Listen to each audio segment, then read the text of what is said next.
You know what I really like? I like it when you're kind of instructing kids, but you take out the kiddie language and then basically instruct the technique. Because sometimes martial artists, they want the label, they want the detail, and they want to see that you've actually have some kind of expertise, but that doesn't make the learning any better. You know, what you have to do is you have to really pare it down to the basic movements, build those skills up, and then kind of pull it all together. And you can't do that if there's so much information in the head about angles, about this, about the labels, the Japanese terms, and basically people can't learn that way. Yeah. So when you kind of put a different spin to it, you put a different label, which kind of is fun yet understandable and uses a physical analogy to the move. That works so well with I think applications and skills that people need. Absolutely. And I think over my tenure, it's what I've really struggled with in teaching is taking something that's really complex and you're breaking it down, and then you break it down to something that's almost too simple,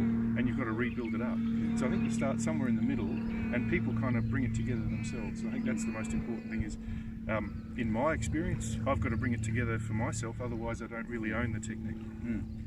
That's fantastic. In fact, the next application that I want to work on basically takes inspiration from the pattern, kata or hyung, whatever you want to call it, and just basically reapplies it to both hands. And this is what JDK actually does. It basically looks at the one particular iteration or the smallest move of the technique, and then applies it to as many different scenarios as possible.